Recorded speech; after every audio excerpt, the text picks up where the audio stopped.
walk with me. I'm the puppet dog. Hi there. On today's show, we're talking about, are pet vaccines dangerous? Do the risks outweigh the benefits? And is there a way to keep your pets protected without putting them at risk? Here to discuss in an exclusive interview is Dr. Rohini Sathish, Doctor of Veterinary Medicine and author of How to Heal Your Pets, where we're going to dive tonight deep into this extremely important topic of pet vaccines, and as well as titers, and also answer any questions that you might have. But I want to welcome you to the Animal Intuitive channel first, where we give animals a voice through animal communication, natural pet care. We have interviews with experts in the fields of animal care and advocacy, as well as supporting the well-being of pet parents.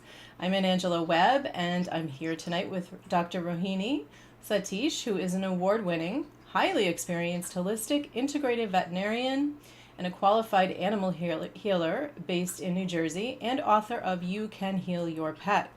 She has a proven 25-year track record as a successful and compassionate integrative veterinary surgeon. Dr. Rohini has trained in acupuncture, Western and Ayurvedic herbal therapies, animal healing, sound therapy, homeopathy, and traditional Chinese medicine. She believes these all help to fill the gaps in conventional veterinary medicine and add to her toolkit, enabling her to be an even better, complete veterinarian. And Dr. Rohini has appeared on global television and Hay House Radio, answering questions on pet health and animal welfare. In addition to all of this, Dr. Rohini is fluent in 7 languages. She is a natural orator and has won several debating and elocution competitions. She trained in Indian classical music for 16 years, since the age of 6, and has won innumerable competitions and awards both at school and university level as a soloist vocalist soprano. Dr. Rohini continues to perform musically in the UK and gives performances both in the UK and around the world. So that's her professional singing portion of her career. We probably won't be doing that tonight, but because we have some other things to talk about, but pretty interesting background. So welcome, Dr. Sathish. Hi, Anne. Thank you so much for having me on your show tonight. I'm looking forward to enlightening your viewers on my book and the pros and cons of vaccination, and maybe if we have time, we can touch upon energy healing as well. Wonderful. And also, I failed to mention that Dr. Sathish is my vet for my animals. So, we're very excited to have her here. And welcome everybody who's here watching in the chat live, and also if you're here in the replay. Thank you so much for watching that. Hi, Moose. Good to have you here tonight.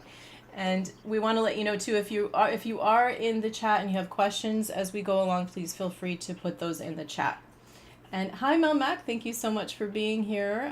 Thank you. Melmac is such a wonderful person. She helps me out. She does modding here, so I'm very grateful for that. So people often search for information regarding the safety, necessity, and potential side effects of vaccinating their pets. But Dr. Sathish, they may not be getting the whole story. It can be kind of, I think, overwhelming, confusing, maybe even a little scary for pet parents. So I did ask the community on YouTube here what concerns they might have about giving pets vaccines. And just to kind of start us off, this is what the results of that poll were.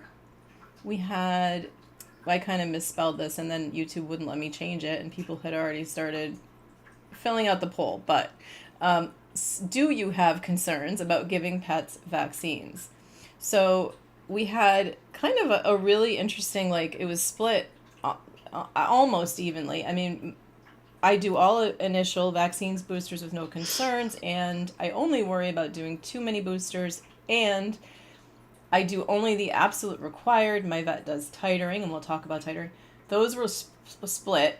And then I do worry, but I also worry about not giving all my vaccines and boosters. That was the least checked one. So kind of almost evenly was across the board, people were kind of all over the place. So that's kind of what we're probably bringing in as far as people watching, where they're at with this. It's a very split up kind of community with that. So When I'm impressed that 29% has ticked that, I'm quite happy to do titers and do few boosters. That is very impressive. But it's also on the flip side a bit concerning because I think we need to get the word out there that it's not necessary to get uh, boosters for certain diseases every single year. So that's what we're here to talk about, I think. yeah, definitely. I want to hear all about this. And maybe just to get us started, you have such an interesting background, and I'm wondering if you could tell us how you came to be a holistic integrative veterinarian and qualified animal healer, and how that led into you having some concerns about the traditional use of vaccines. See, I'm originally from India and I come from a family where my grandmother was always using Ayurvedic medicine and natural remedies at home. And my grandfather on my mom's side was well versed in homeopathy. So whenever we were sick as kids, we tend to, they used to give us either homeopathic medicine or Ayurvedic medicine, and we used to be quite fine. Um, but I always wanted to be a veterinarian, unlike many Indian doctors, families where everybody has to be a doctor, human doctor. My father was quite supportive, and we used to have our own cows and calves, and I always had a wonderful relationship with animals, and I decided quite young, and so I decided that I would be a vet. But once I got into vet school, finished the course, we did touch upon some Ayurvedic medicine in vet school in India. I won a scholarship to study in England. I was one of seven from India, and I was studying for a master's in wildlife management. After finishing that, my husband was with me and he started studying, so doing his PhD in immunology. So I got my Royal College qualifications and started practicing in England. I was totally conventional. We did nothing holistic until my cat felt really, really sick with what we call bile duct carcinoma. So it starts out like pancreatic cancer, and she also developed bile duct carcinoma. And her name was Silky, and they kind of gave up on her and said, after spending like what I went to a specialist and we spent like £8,000, and they said, there's nothing more we can do, and you should euthanize your pet. So I was devastated. She was very special to me, and I reached out to some energy healers, hoping there might be a miracle, somebody would be able to help. And then Elizabeth Wider, who is my co-author in the book You Can Heal Your Pet, she reached out to me, and she lived quite far away, but she sent her student over to my clinic. And Silky, my cat, had not moved for days. She was very sick.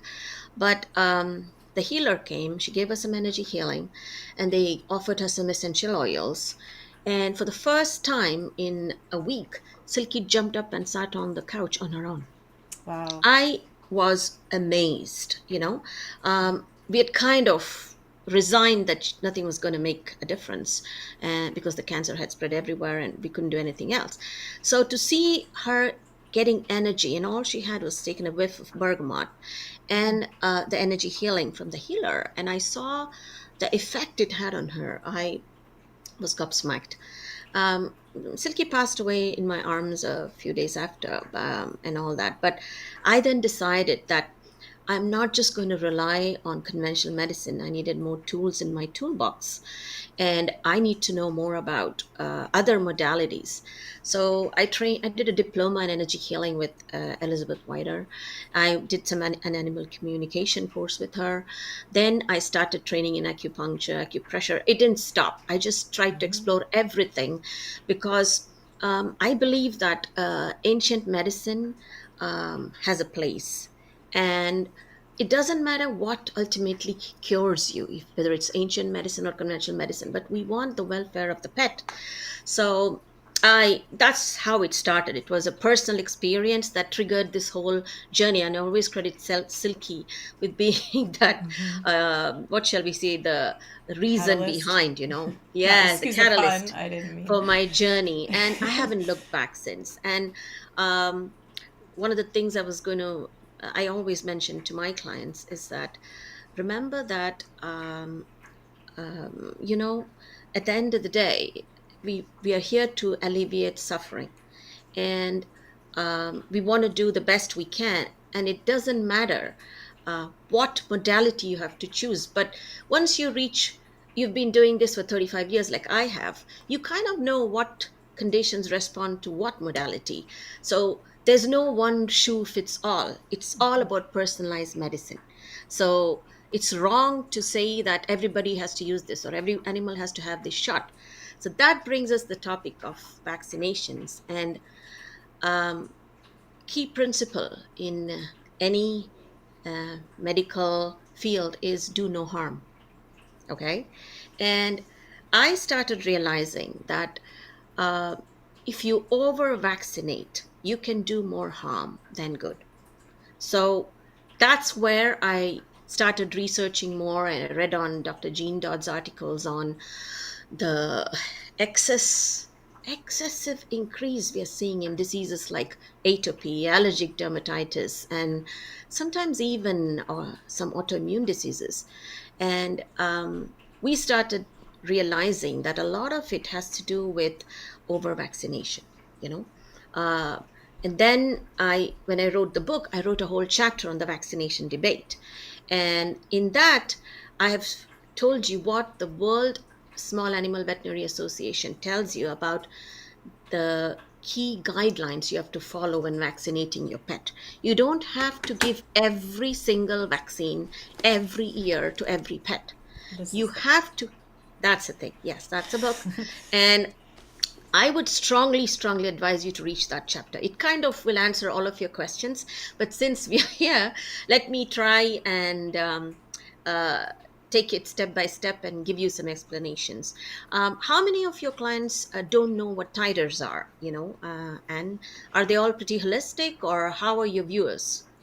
I'm not sure. I'd love to hear in the chat from people. If put a one if you use titers, if you're familiar with them with your with your pets, and put a two if not.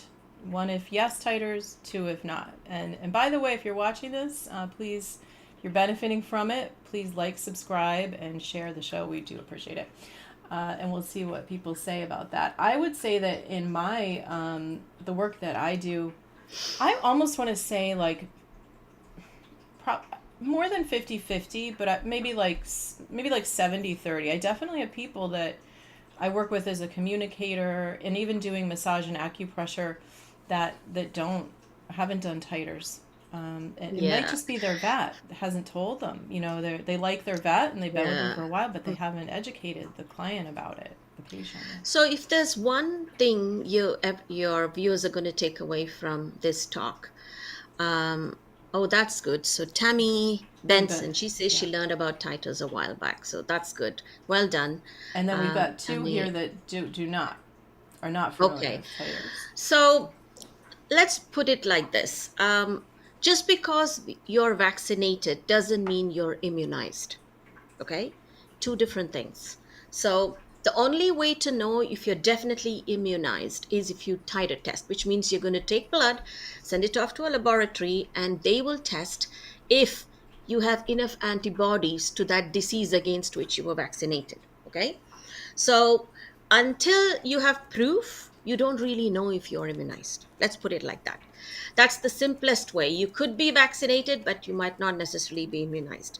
So at some point, we used to say, even if you have a puppy course, let's say you finish the full course, it is important to titer test when you finish the course after about 18, 19 weeks, because sometimes maternal antibodies are still circulating in the puppy's system, and they neutralize the vaccines, especially if they were given too early. So unless the last vaccination was given at 16 weeks or 14 weeks at least, you might find that your puppy got all the shots, but it's not necessarily protected against the disease. It happens rarely, but I have, heard of it.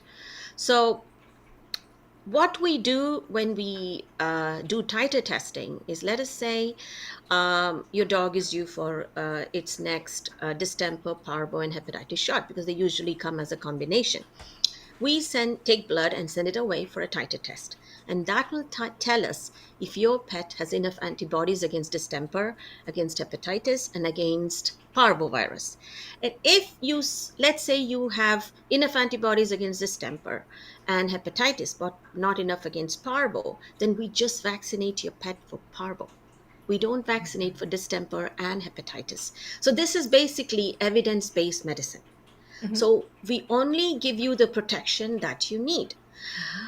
Before, we used to like, oh, it doesn't matter. And even if you're one day over, we used to say, oh my God, this pet is not protected. And you'd have to restart the shots. We've now realized after enough research that that's not good practice. Yeah. You only need to give those shots that you do not have protection against. And that's where the titer test comes in. But this is important. Not every disease can be disease antibodies show up in titers, and they're not reliable. So only rabies in dogs. I'm coming to dogs now. Rabies, distemper, hepatitis, and parvo. These are the 4 diseases we can confidently titer and be sure that there is protection, because these vaccines last sometimes a lifetime. Now, this is very important. If your puppy has had its puppy shots and it had the annual booster, there's a very good chance he or she is protected for life. And I'm talking a lifetime. And we look about average of 10 years. Okay? So this whole thing about giving them boosters every single year is very outdated. So the latest guidelines say every 3 years. So you should get a distemper, hepatitis, parvo vaccine every 3 years, and a rabies shot every 3 years. But if you can titer test at these 3 year time, and you are found to have your puppy or your dog has enough antibodies, there's no need to um, vaccinate again. If they fail, and if your pet is healthy, then we might give it a shot to booster. But remember this, if you look at any vaccine data sheet, it clearly says do not vaccinate a sick or unhealthy animal. So if your pet is not well, is immunosuppressed, has got lots of allergies, or has lots of chronic disease, or has cancer, your vet should ideally waive the vaccine, Mm-hmm. because your pet is already dealing with a lot of stuff. The last thing it needs is something. So that's one part of it. The second part of it is obviously your lifestyle. Let us say you have a pet that's completely indoors and never goes out. There's no need to protect against certain diseases, because simply because you're not going to be exposed to it. But let's say you live in the woods and your dog could get bitten by some wild animal, which could be rabid, like a fox or something like that. Then you have to be careful and at least titer test, be sure they're protected, or at least get the rabies shot every 3 years.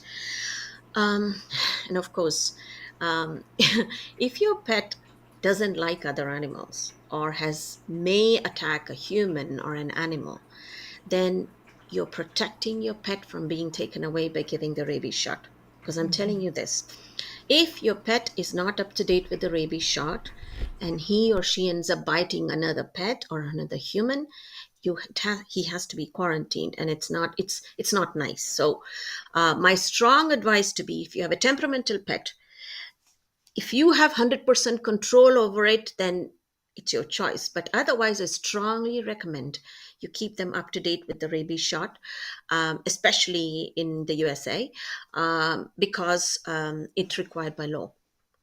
It's because it's a uh, one disease which has a 100% mortality rate. You could actually die of rabies if a human is bitten, or an animal is bitten by a rabid animal, and you're not protected, you could die. So hope that explains things a bit more clearly, Anne.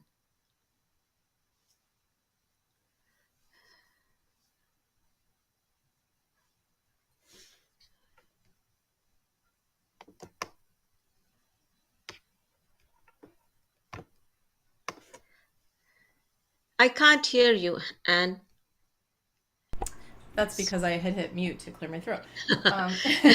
I'm sorry. now I can. And I'm sorry. I was like, probably nobody could hear me.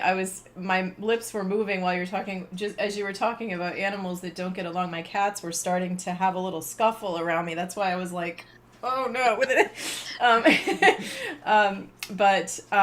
So what I was thinking as you were talking is how it's evidence based to test them.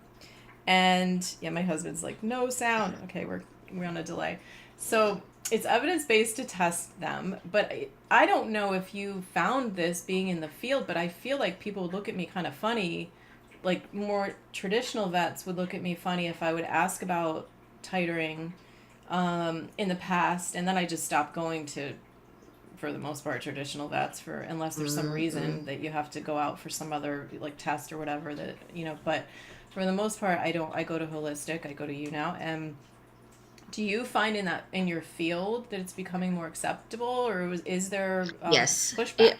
So, okay, let's answer that question. Please give a like. Okay, all right. It used to be something that many vets didn't know about. But every single vet has heard about titer testing because we have done it for other diseases and stuff. But the cost factor used to be the big thing. Like a vaccine is very, very let's how say inexpensive. So let's say a rabies shot is I don't know, depending on what your vet charges it could be something like maybe $55 to $60, and you have the obviously the annual exam fee. So but a titer test can be anywhere from $200 to $300 for rabies, because it has to go to a special not every lab is allowed to test for a rabies titer. It has to be a special lab. So like we send ours to Kansas State University, and there's a lab there that does the test. So but remember, that test is valid for 3 years. So the titer does stand for 3 years. But a lot of people can't afford that money. They'd rather just give the rabies shot. So we've developed a system where we have now a homeopathic remedy based on research. And we just use that to give the pet after the rabies shot to minimize the side effects. So that's something we can do if money is an issue, because unfortunately titers are not cheap, because it's actually blood work and it's very specialized. Everything is based on demand and supply, and because the rabies shot is so popular and the vaccines are not that expensive, you get it for and there's a lot of free rabies clinics from the township and stuff. So those of you who can't afford it, have to go down this route. But if you can and you want to, you should think about, I'm saving myself a lot of money with my pet getting lots of other conditions as it gets older and he or she gets older. So you should feel more inclined to invest in the titer, so that if your pet passes the titer, your vaccine can be waived. Obviously, you have to look into your township. If your township doesn't accept titers, then it might be an issue. But if you work with a good holistic vet, they can help because at the end of the day, all of us want the same thing, which is that your pet's well-being and that he or she is protected, and so are the people who come in contact with your pet. So the distemper parvo titer can be quite reasonable. I used to do like titer clinics in my clinic, like a whole day of just titer testing and give them the results the very next day. And it's simple, it's effective, and I've given you the titer certificate and waived the vaccine. Okay, so it's completely okay to ask for titers. Yes, Mel. Thank you for your question. It's totally fine, and nobody is going to judge you. In fact, they're going to be happy that you're knowledgeable. But that's why one of my chapters in my book is how to vet your vet. So you need to pick the right vet for yourself and your family. And if you feel that your vet is giving you a lot of pushback, doesn't want to do titer tests and stuff like that, you should be willing to change your vet and go somewhere where they're open to work with you, because it's a joint effort. And with more and more pet, that's why we said when we wrote the book, that we want to empower the pet guardian so they become fully aware and know what's right and wrong rather than have to listen to everything. Because let's put it like this. To a lot of veterinarians, the annual checkup or annual physical exam is an important source of income. Okay. And they send you a reminder. And they used to feel that, oh, if we don't insist on the boosters, they're not going to show up for the physical exam, and the pet's quality of life or health is going to suffer because then they show up when the pet is really sick, and by then it's too late. Whereas if they come in for an annual physical exam, they have the boosters and stuff, we give the pet a full exam and we can identify and catch diseases before they get to that stage where nothing can be done, which is a fair point. But if you are willing to go in for a physical exam and your annual, even without getting a vaccine, and are willing to go instead and ask for a titer, every vet will be more than happy to help, as far as I know, because they are going to take your pet. Anyway, in the USA, we do what is called the 4DX, or the heartworm test, to check for Lyme, Ehrlichia, Anaplasma, and heartworm. So we're going to draw blood anyway. All we need to draw a little more blood and send it to the lab to check for titers, and it's done. It's the same one blood draw. So even you think non-holistic vets are now generally doing titers, or no testing? Every vet has the capacity to do the titer, because most labs now offer titer testing. Okay. But not everybody does it on a routine basis. But 90%, most of every single holistic vet I know does titer testing. So somebody asked a question, why are titer tests so expensive? Let's put it like this. As I said, it's what the lab charges us. The vaccine is extremely, extremely cost effective to buy because we buy it in bulk. Whereas a titer test that's what the lab charges us because it's a specialist service, So like fecal, for example, if you want to do fecal test in your pet, it's subsidized to the vet and also by the lab because it's a very common thing you do. Because titer tests aren't that popular, it's not subsidized. So they are expensive to do. It takes up more lab time because we have to take the animal, draw a lot of blood, send it off, then report the results. So it is more work than just giving a rabies shot. So that's why they tend to be expensive, because they're not that common, they're not that popular, and they involve more work, Since I started, I would say they've become a lot more cost effective. But in the beginning, they were pretty expensive. And now distemper parvo titers are very reasonable. I think you can get it for something like between 150 to 180, and it lasts for 3 years. So, I think it's a good choice if you can afford it. But if you have an this is another thing I tell people, don't feel bad that you can't afford it, stuff like that. Talk to your vet and see what they can do for you. But if you have a completely healthy animal and you need the vaccines because you have to take it to the kennels, they're going to be boarded, or you have to insure them and stuff, then you can still go ahead and get the shots, but get only the core vaccines. Okay, so there's two types of vaccines: the core vaccines, which are distemper for dogs, distemper, hepatitis, parvo, and obviously rabies. Leptospirosis is considered core in certain areas. So let's say you live in an area where there's a lot of wildlife, rat infestation, stuff like that, then you might have to get the leptospirosis vaccine as well, because lepto is again zoonotic. That means humans can get it, and it can be life-threatening. But the good thing about lepto is it is a treatable disease. So most vaccinations are for diseases that you cannot cure or can cost your pet's life if you don't vaccinate, right? So that's why they're called core and non-core. So if you go to the website called Vaccine Guidelines Group of the World Small Animal Veterinary Association, you know exactly which vaccines are core, which are not core, Okay. And what is that called? It's called WSAVA. So World Small Animal Vaccine Association, WSAVA.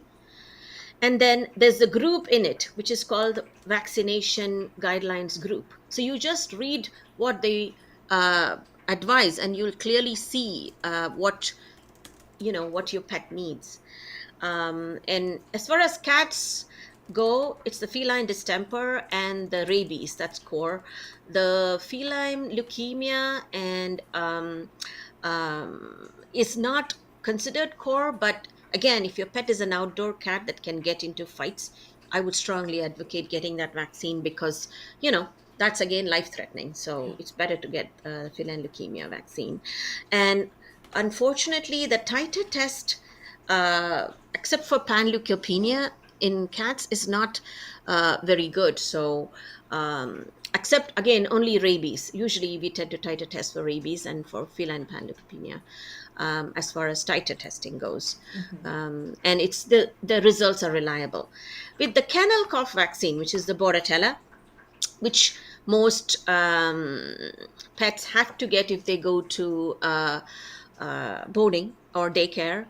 That's nothing to do with actual veterinarians. It's everything to do with the liability insurance of your boarding people. So if they have been told that they cannot cover dogs that do not have the vaccine, then there's nothing else can be done. But let me put it that way: it's a very it's a vaccine that doesn't harm the dog very much, and most of them are fine. But is it the most effective vaccine? Not really, because you can get kennel cough from a million viruses too, and sometimes you can be vaccinated and still get it.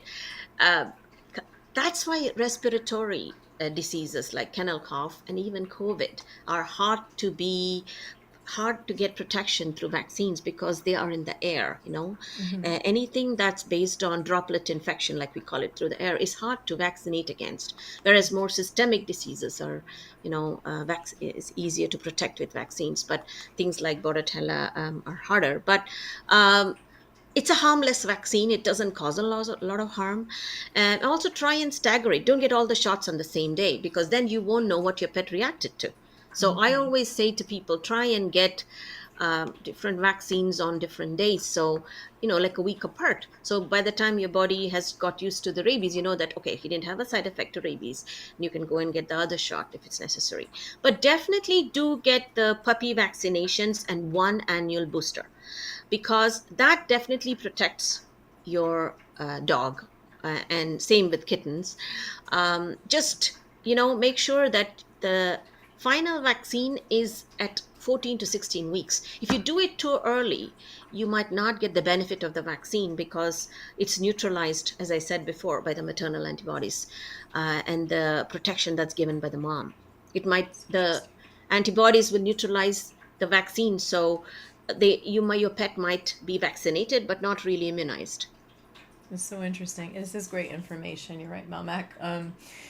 It's so fascinating, and I think of it as, yes, it is money up front, but you have to think long term. What is this going to do to your pet? Like, and it's interesting how it's just not really discussed that much. And maybe we could talk a little about, right in the beginning you talked briefly about it, but what types of things do you see when do you see a lot of animals having immediate reactions or within a week or Very things like rarely, that? very rarely. So in my experience, I mean, you obviously have, just like people, there are some animals that tend to have an immediate reaction to a shot. And we usually immediately put an alert and say, had a really bad reaction to this. And we try and give them a shot of Benadryl before they come for the next booster, especially if it's absolutely necessary. But if it's an older animal and it's a very, calm animal that's not going to get into problems, we will not, I will waive the vaccine and say, it's doing more harm than good. So let's waive the vaccine and let's do this, this, and this to protect your animal. So it can be done. Um, so immediate reactions are rare, and they happen more to certain vaccines as opposed to others. Okay. What I am talking about really is the long term effects of repeated yearly boosters. That's what I'm talking about. People never made the connection before, but now we make the connection. This is how I describe it. If you keep stimulating your immune system all the time, sometimes it can go over the top and react to everything. So it's important. So lots and lots of vets are now doing the 3-year for the distemper hepatitis parvo and the 3-year for the rabies, which is a huge improvement, because when I first started it was yearly. It was too much. Now, we used to be allowed to use a word called vaccinosis, but a lot of now there's a lot of rules that you can't use that word, but Dr. Jean Dodd used it in her book, and it talks about the ill effects of vaccines and the long-term conditions you can get. And in my book I've given you a full list of conditions that may be related, but this is the problem: you can never prove that it was the vaccine that caused it, because you can't prove causation. So if you can't prove causation, then the only way to go is go with your gut. And if you feel that, what, my pet was doing great and it seems to be related to this, that's why when we do a holistic consult, we always ask you, when was your last shot? Because then we can see if there's a pattern to it. So, but because there's a million reasons for different conditions, it's hard to point out that it's the vaccine. But what we have, there's definitely proof that it's a better idea to titer test and go easy on the vaccines and not go crazy about it, especially when there's proof that usually the puppy course and one annual booster is enough to last a lifetime. Okay, thank you. And that's kind of related to the question I was going to ask, and Mel Mack asked it. Can vaccines be adjusted to size or age for a family? They're doing this one size fits all amount, right? Isn't that? Okay. Now, this is something I keep telling my wonderful pet guardians. That's what I call them. Rather than saying clients, they're called pet guardians, because you are a guardian to this pet in this lifetime. That's how I look at it, okay? And we are honored to have them in our lives. That's how I think of pets, and because they're beautiful souls who do a lot for us and give us so much love unconditionally, okay? Now, so think of it like this. Let's say you have a cup of water this size and you add a pinch of salt to it. How much salt is in that big cup? 1 pinch, okay?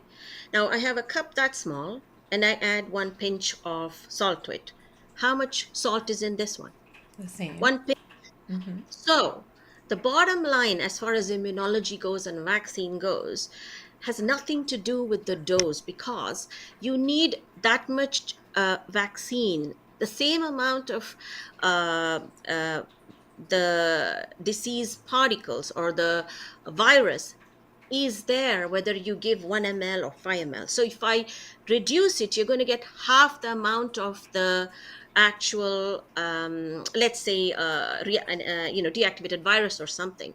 So don't worry about the size of the dose of the vaccine. It doesn't matter, because whether you drink 1 cup of water or half cup of water, what you're getting is the same dose of the vaccine. Okay.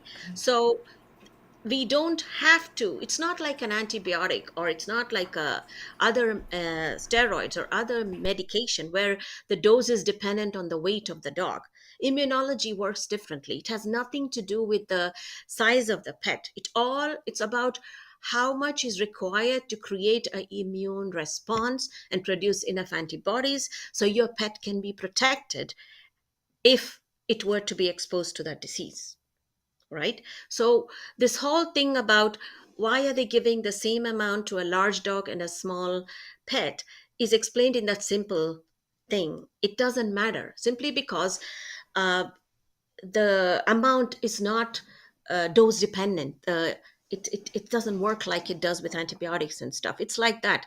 And everybody used to be scared about thimerosal in vaccines. And nowadays we see that a lot of holistic vets, we carry the thimerosal free vaccine, especially for the rabies. So thimerosal used to be considered a problem. How much of that is true? I don't know, because there's some papers which say it never was a problem. Some papers say it's a problem, all the publications. But we now, at Longevity Vet Center and my clinic in the Bag of Bones Barkery, and in the other hospital where I work, which is Wayne Valley Animal Hospital, we only carry thimerosal-free rabies vaccines. So you can ask your vet, can I have the Imbrab rabies TF? or the thimerosal-free vaccine, and many of them will order it in for you. You can always go another day and get the safer vaccine if it makes you feel better. But the question originally was about the dose thing. The dose doesn't matter. It's not the amount of shot. It's what's in it that counts, So in a or in a big glass of water, the salt is diluted that many times. In a small glass, you're getting a concentrated dose, but you're exactly getting the same amount. So just by me giving you half a vaccine, it's not going to do anything, because you're still going to get the same amount of um, the antigen, you know so hope that explains it better. And it's immunology is a different kind of science. It's not the same as others. So I mean, my husband is an immunologist, and we all study immunology as vets, but it's hard for us to explain it. But this is the simplest way I can explain it, is that it's a pinch of salt and a pinch of salt. You need a pinch of salt, whatever size you are, to develop an immune response. Whether that the pinch of salt, you get it in a big glass of water or a small glass of water, it doesn't matter. It's the same thing. You're going to still get that. Yeah. um okay, so any questions, any other questions, anything else you want me to address on the vaccine topic? Sound?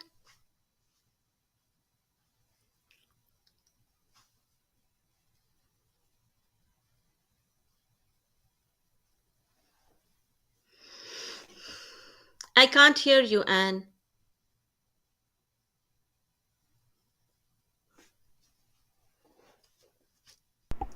Is that better?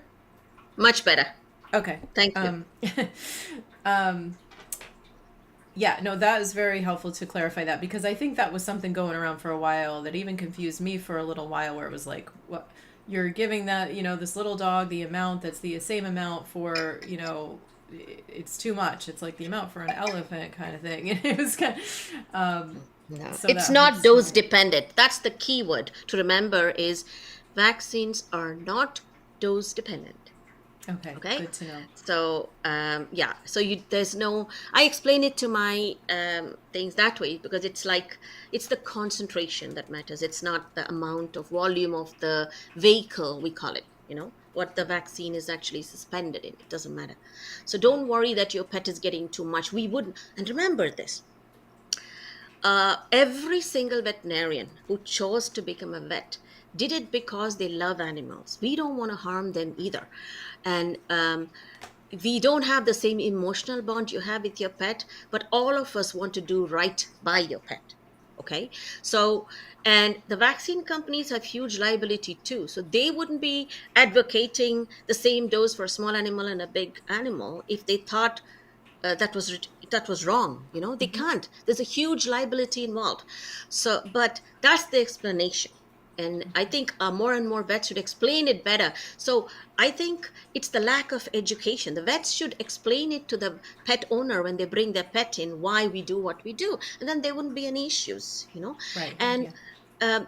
um, on the whole, there's like a mistrust that I find more and more lately about, because many vets are refusing to work with the pet owners, and I was like, this is the rule and this is how it's done. That's not how it's supposed to be. At the end of the day, the pet belongs to you, and it's my job to explain things better to you so that you feel comfortable taking the treatment from me. Right? If there's no trust, you can't have a good relationship. And I mean, there's even a saying in Sanskrit that if you don't believe and trust your doctor, the medicine isn't going to work. You know, Yeah. so you So have to energy. have base. Yeah. So if your gut feeling is not good, then I would say come back, and maybe uh, it's okay, go with that. And if you don't have a good feeling, then maybe you should come back, see them again, discuss with them, and make sure that you're all on the same page and you feel comfortable giving that particular treatment. Yeah. Yeah, and I would even say, I mean, usually I think it is about just communication, because even sometimes, like everyone, vets are, I'm sure you are very busy, and so I think sometimes we forget about that, and we can It's because it's our fur kids, Yeah, sometimes we'll get upset, like, oh, what's going on, and they haven't called me back yeah, yet, and I'm waiting, I don't know what's going on, and we have to remember that. But mm, it's that communication and speaking up and feeling empowered to speak up for your yeah, pet and say, mm, I'm confused, I'm just wondering, is there another thing we can do? Is there, I'm worried about yeah. X, Y, and Z. And if they don't respond to that, then, like you said earlier, then, maybe you need to look into finding someone who's better fit. Yeah. Um, Yes, is a good fit for your family. Like in my clinic, both in my holistic clinic down at the Bag of Bones Barkery in Hamilton, in the longevity veterinary clinic, we make it a point to respond to client emails. Not many veterinarians do that.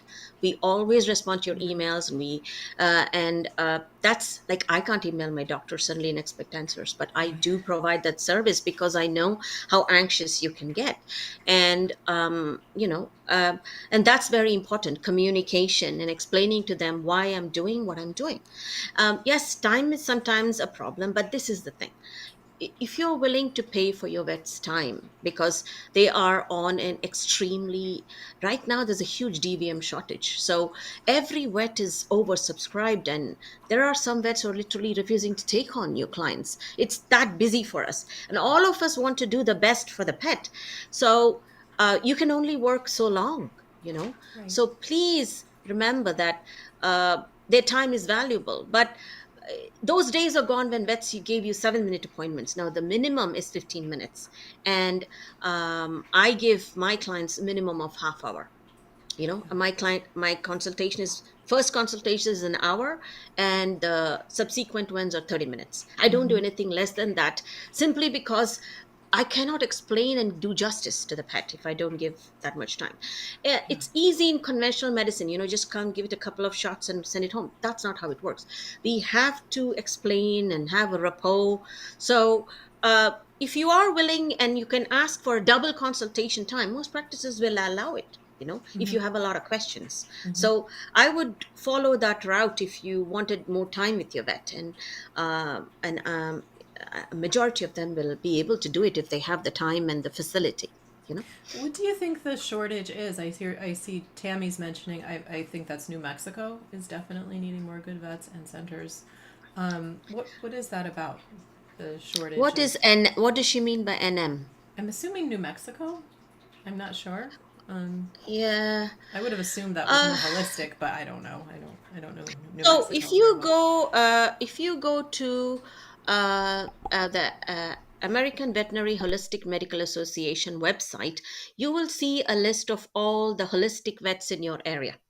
Okay, so I'm sure there might be somebody close to you who you can, and a lot of vets are also able to do virtual appointments. So I do sometimes do online consultations and stuff, but the problem is the jurisdiction, because you see, nobody knows for a fact if I'm licensed in New Jersey, am I allowed to treat an animal in New York? In reality, it should be straight and simple. You should be able to treat any animal in the world, but because of insurance and liability and all these things, you can't do that anymore. Yeah. I have to be licensed. I can't Excuse even treat my brother's dog who's in Texas because I'm not licensed to treat in Texas, me. you see. Right. Yep. So Mm-hmm. in the United States, there's this whole thing about states having their own licensing rules and stuff. When I worked in England, at the moment I got my Royal College uh, exams done and I got my licensing, I could practice anywhere in the whole of England, Scotland, and Wales.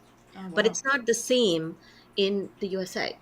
So that's why a lot of us, I mean, obviously we might do it on a friendly basis, but we can't do it as a profession.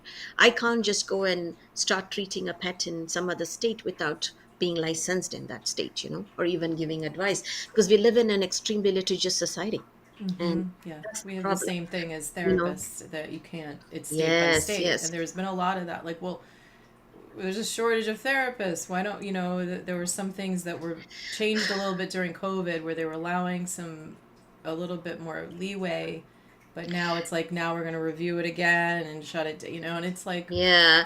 So with the somebody therapist asked, here why is the is there same a as the therapist here. yeah? Like, what in the world difference does it make? But So the short, I mean, nobody knows for a fact why there's a huge shortage, but I think it's down to the fact that there's a lot of burnout in veterinarians because a lot of them are exhausted. The highest suicide rate is dentists and doctors and veterinarians. Dentists and veterinarians, because it's a very, how shall I say, an intense job. You study so hard, you want to do your best, but not everything goes as you plan. So that's one thing. A lot of women are now in the veterinary industry as opposed to men. Like now a majority of veterinarians are women, and a lot of them take time off. They go part-time once they qualify. They have to manage, juggle family and stuff, so that's one thing. And I also think that during COVID, people went and got pets because they didn't know what else to do. They were at home, so the kids were bored, so the people went and got a lot of pets. So now there's more pets and not enough veterinarians. So that's the other thing. And a lot of foreign veterinarians used to come and take exams here to qualify and practice in this country. A lot of these exams could not be conducted because of COVID, so they had stopped a lot of foreign veterinarians coming in. So all that has now created a huge DVM shortage, and I heard it's the same in the human side as well. So it's going to take a while for this shortage to get better. There's more pets, Right. Yeah. So Yeah. on the one hand, it's good that there's more pets, that people open their homes to more animals. But yeah, on the flip side, well, create that. We, Yeah. yeah, shortage. And also the thing is, once they go back to work now, because most of them work from home, most of the pets are being returned to rescues Yeah. again, which is terrible. It is And I'm terrible. seeing a lot of separation anxiety in these Yeah. pets because they're not used to having nobody at home. Right. Yeah. That's why. So, Yeah, we have to do more. What do you suggest for that? As far as like, what can people do to help with that? with separation anxiety. Yeah, at home. And by the way, I sent out an email to people, and for some reason, I wrote in the email. I realized, I don't know if you saw it, but I wrote "You Can Heal Your Pet," and I put "at home" as the name of your book, and so that was a mistake. If anyone got that email, it's just "You Can Heal Your Pet" is the name of the book. So why did we call it You Can Heal Your Pet? It was because I don't know if you Louise Hay wrote You Can Heal Your Life, and she's a famous Hay House author, and she wrote about how you can help because it's all about taking responsibility for your health. You know, so it's the same with your pet's health. Rather than just going to the vet and expecting them to fix everything, it's good that you can do it yourself. And the bond between you and your pet is so strong that you can, and healing has a lot to do with food.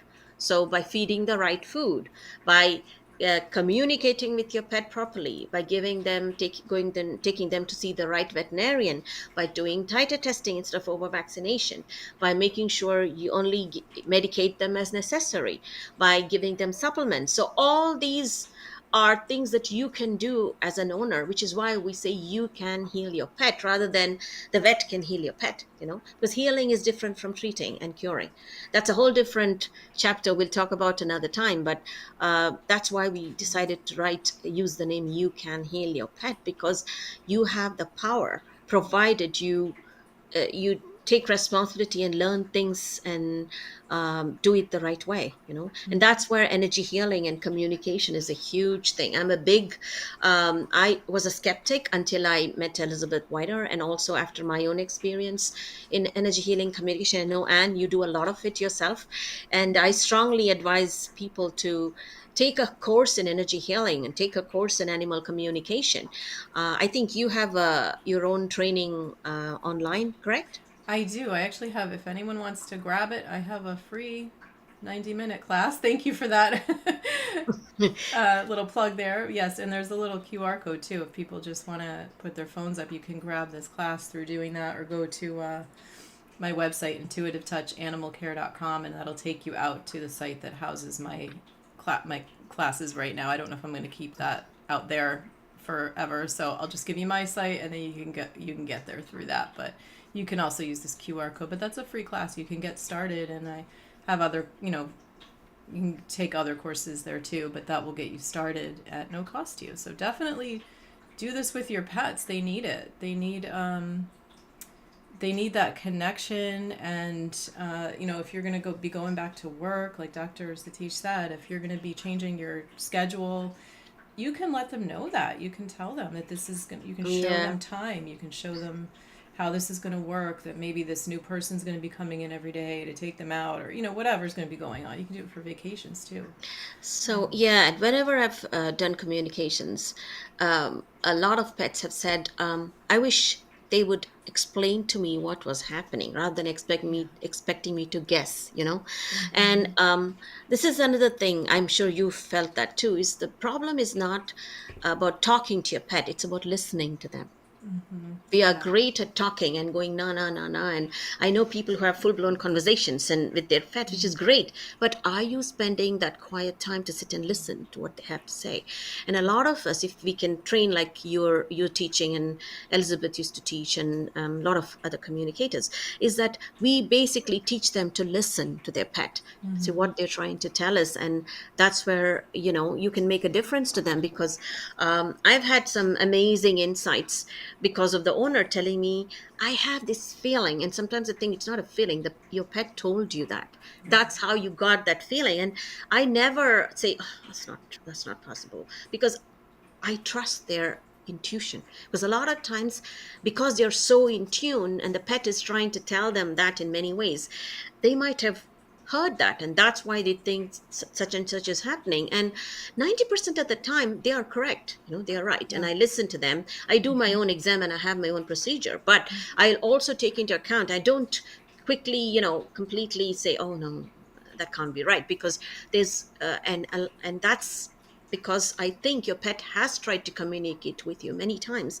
We just haven't had the mental calmness to listen, because you have to be calm and grounded and in that Zen mode to be able to listen, to Yeah. them.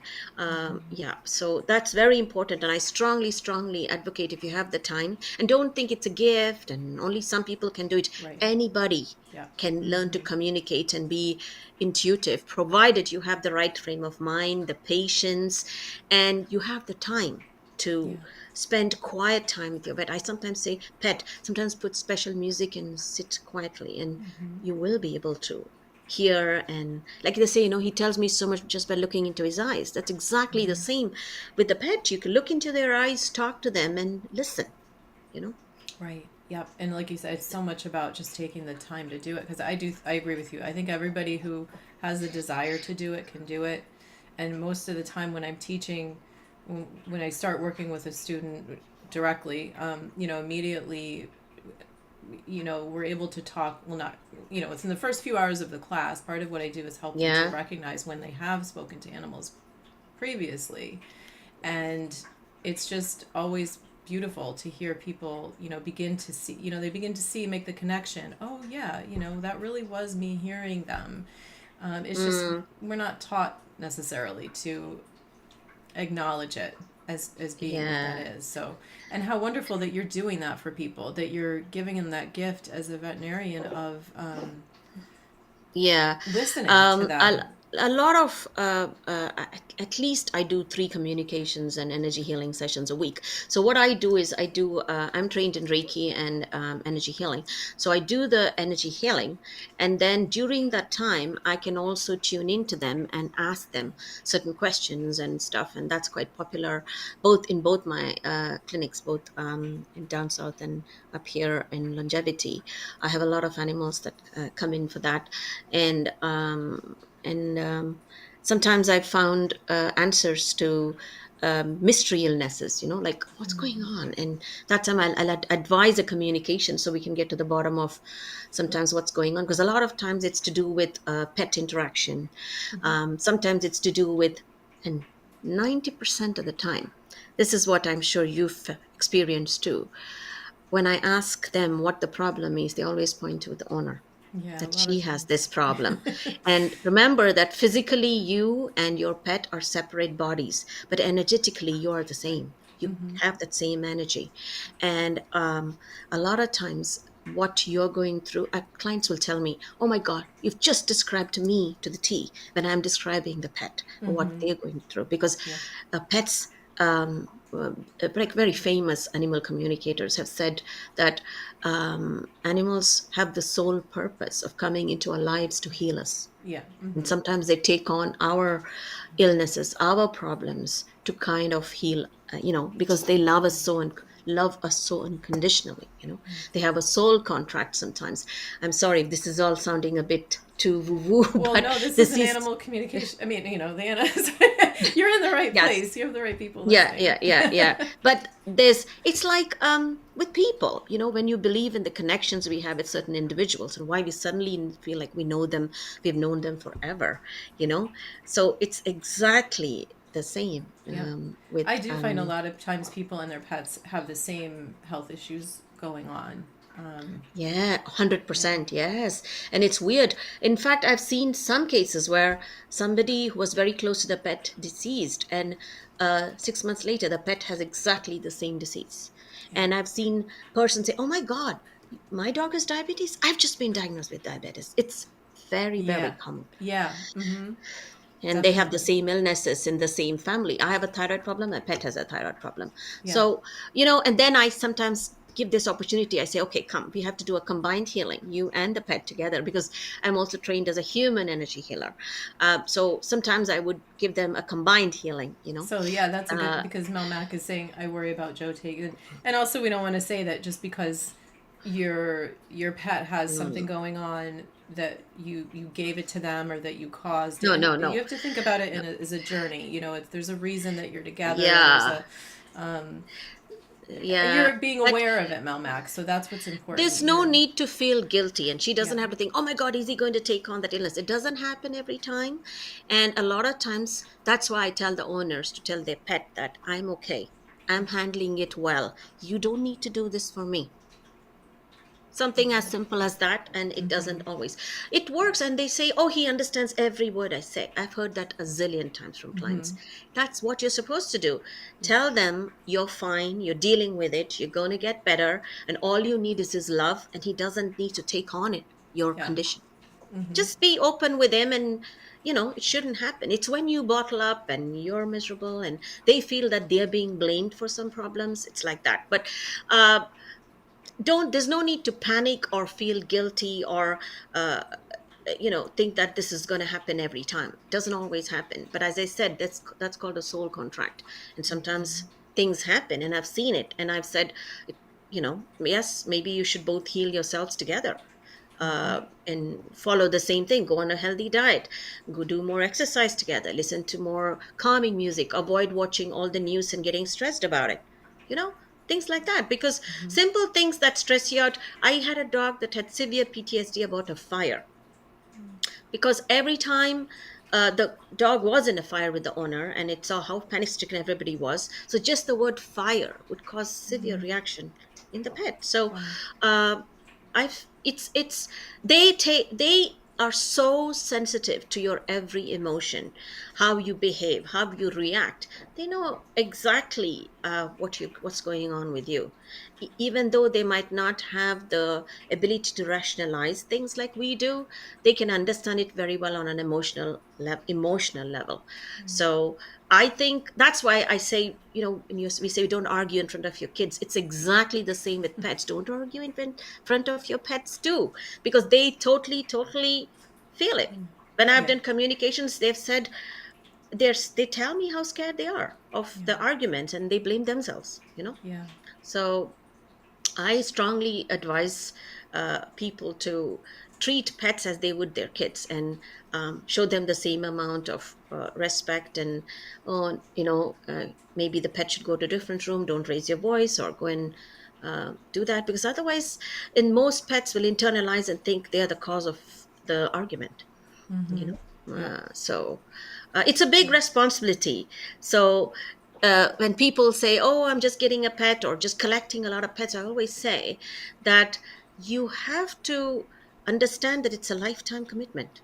Not your lifetime. I mean, if it's a turtle or a parrot, it could be your whole generation that has to take Yeah. care, many generations after you, because they live a long life. Yeah. But for dogs and cats, they live what, maximum 18 years, if you are very, very lucky. And you have to be committed to that amount of time. So it's these are all little things. That's why we wrote the book, because it's got different chapters. And I remember you asking me, should I be reading the book from first to last? No, it's like a reference manual. Yeah. So there are different chapters for different things. So let's say you want to do some acupressure, then read the chapter called Fingers and Thumbs. If you want to know about energy healing, read the chapter on healing. If you want to know about a certain disease your pet has been diagnosed with, there's a whole A to Z. You can just pick that and you can see there's a part where I've written what vets would do, and there's a part what you can do.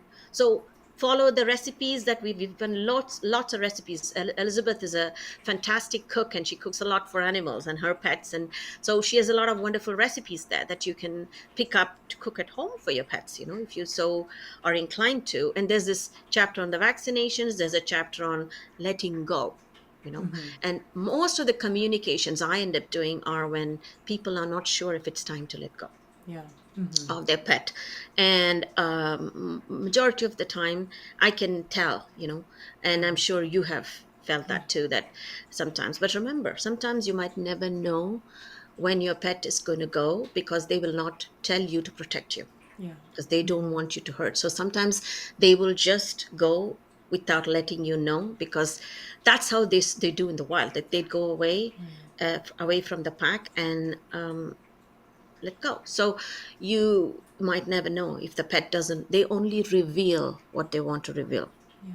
So Yeah. It helps having that honest conversation with them. If you really want to know and be a part of their crossing over, that, having a conversation about, I can handle it. I want to be there for you. I want to make this, you don't have to hide it, but we do have to then, make sure we can do that and we're ready for that, and that we are dealing with our own feelings about that. yeah, So we're not overwhelming but them. a lot of times pets hang on because they're worried for you.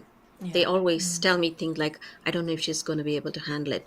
And that's when I tell the owner, you need to give them permission to go, and tell them, you've done enough for me, you're so valuable, but I can cope, and I want you to go in peace, Yeah. and I don't want you to suffer anymore. So that kind of permission is very important. And for all my three pets that passed, I gave them permission, and I never had to euthanize them. They just passed in my arms. So you can, tell them that it's time for them to go. I mean, at the end of the day, they go when they're ready, but you have to give them permission if you think they are really, really suffering, Right. So that's what I would say. And there's a lot of wonderful books out there by, psychics, and by Elizabeth Kubler-Ross. She wrote about death and dying. And there's a lot of veterinary books on pets and afterlife and stuff. I recommend people to read that. I also give what is called bereavement counseling when people have lost their pets, because a lot of times they need that closure. Otherwise, they're emotionally disturbed. And I care as much about the pet guardian as I do about the pet, because a lot of times they're all connected, Yeah, the same family, definitely. That's wonderful that you So do all this. I don't know how you have the time to do all these things, but when she's all over the place. I actually have links. Well, first of all, this is the Amazon link. It's a little hard, I know, but just if you just go to Amazon, look for "You Can Heal Your Pet." Is that your preferred place for people to go for the yeah, book? they can go and get it from there. They can go and get it straight from Hay House, From Hay but House. Amazon is fine, Okay. and they can get it from there. They can go to. I think we used to have links on our websites, This is but the I website don't here. think. Yeah, but I don't think I do it anymore. Okay. And Um, this is your but your your personal practice is Rohini's Holistic Vet Care. holisticvetcare.com. That's my main website, which tells you about me, and then it tells you how you can book an appointment with me. But as I say, I work only Fridays in my own clinic down south, Okay. because it's too far away for me to travel. So I spend majority of my time at Longevity Veterinary Center, which is very holistic, and it's Oh in yeah. Whippany. Right, yes. So I have that here it's too. Oh yeah, no. that's Nope. the Nope. Longevity Vet Center. Oh, there. Is it Holistic Yeah. Pet Care NJ, or is that, did I get the right site? That's that's used to be the old address, but now it's Oh, called Longevity Vet Center. So oops. you Okay. can find it through there, I think. So that's where I am Monday, Tuesday. And Okay. Wednesdays, I tend to do surgery. I'm a surgeon, so I like to do surgery and keep my hands in, because I don't want to lose my surgical skills. So I do a lot of surgery at Wayne Valley Animal Hospital, which is next to Whole Foods in Wayne, and I'm primarily do there. But I will Wow. see the odd client there too if they can't make their way to either other practice, or they have to be seen and they only want to see me, then I will see them in those clinics. So Wow. I kind of You're work all 5 days a week up right and now. down New Jersey, up and like for people who aren't from New Jersey, that's like very Yeah. different locations, like north, south, Hamilton, and Wayne. You know, very. You're all over. Mm-mm. You must have a lot of energy. I have to give you credit for Mm. Yeah, all I that have you to take do. a lot of ginseng to give me Yeah. energy, and heal myself. You know, There's your sometimes I tip, have to do a lot of healing ginseng. on myself. Yeah, Well, yeah. we It's a vocation. greatly. I call it a vocation. You know, Yeah. Well, it's not a profession; it's a vocation. And when you feel, I remember this was about in 1993, 94, and I had this wonderful friend called Crystal Rogers, and she was a British lady who was in India helping stray dogs, and she said to me, "Don't." She said she was like a psychic, and she said to me, "You have to follow the path of Saint Francis of Assisi. hmm. That is your vocation." And he was Oh, the patron saint yeah. of animals, as you know. Mm-hmm. And he said that to me, and it has forever remained in my, uh, Uh-huh. subconscious mind. And I try to do my best. Yeah. And as I said, I would love to teach more and do more work and train more, mentor more veterinarians to be more holistic. It's just finding the time. But the positive thing is there's more and more vets becoming very holistic. It's all Mm-hmm. about demand. So there's as more and more clients demand holistic vets, there'll be Right. more vets trained to become more holistic. So it Yeah. is. And as I said, I call myself integrative. I try and use the best of both worlds. I use the best of conventional medicine and the best of holistic medicine to do what's right by that particular pet, you know. Yeah. And that's why it's called personalized, tailor-made medicine. And you get the best, the maximum benefit, and cause no harm and don't let them suffer. Yeah, well, we are very blessed to have you. We're in this area. And so people who are not in New Jersey can't necessarily take advantage of your veterinary skills, it sounds like. But would they be reaching out to you for any? Is there anything you do outside of New Jersey, or are you kind of just limited to your online stuff is Some of still? them will reach out to me through my website. There's a link on my website through which they can email me sometimes. And if it's something simple, I will email them. And I do that sometimes. But it's getting more and more difficult because of how busy I am. But maybe, sometimes coming on a channel like this, I might be able to give some answers. And I might be, as I said, go to the AV, American Veterinary Holistic Medical Association, and look for the nearest holistic vet. Right. I'm sure there's more and more of us, and we are allowed to do, I think, some telephone consultations, but you have to be registered with your a regular vet in your own state. Okay. And then I had to do a consultation for somebody in England and stuff like that. But eventually they have to be registered with the local vet and take their advice too. But sometimes I have done like liaison with them, and Mm-hmm. we have worked together, so that can Okay. happen. Yeah, so if it's something very worrying, then they can email me through my website. Okay, that's so nice of you. Thank you so much. We are all very appreciative for all of this information. This is a wealth of knowledge. I hope that we can have you back. I hope you'll come back, is what I mean to say, um, if you're willing. Hopefully, if time permits, Yeah, if because time it's permits. pretty Yeah, hectic. But yeah, yeah, I try my best, because the more I love to educate and empower pet guardians. So this is one way, and I'm thankful to you, and for letting me come on this show and share my knowledge. absolutely. Thank you so much. And everybody who's been here watching and in the chat, we really appreciate it. Everyone who's watching the replay, thank you so much. And, have a good rest of your evening, day, or wherever you are, whatever time it is. Thank And you God very much. bless. Thank you. Thank you.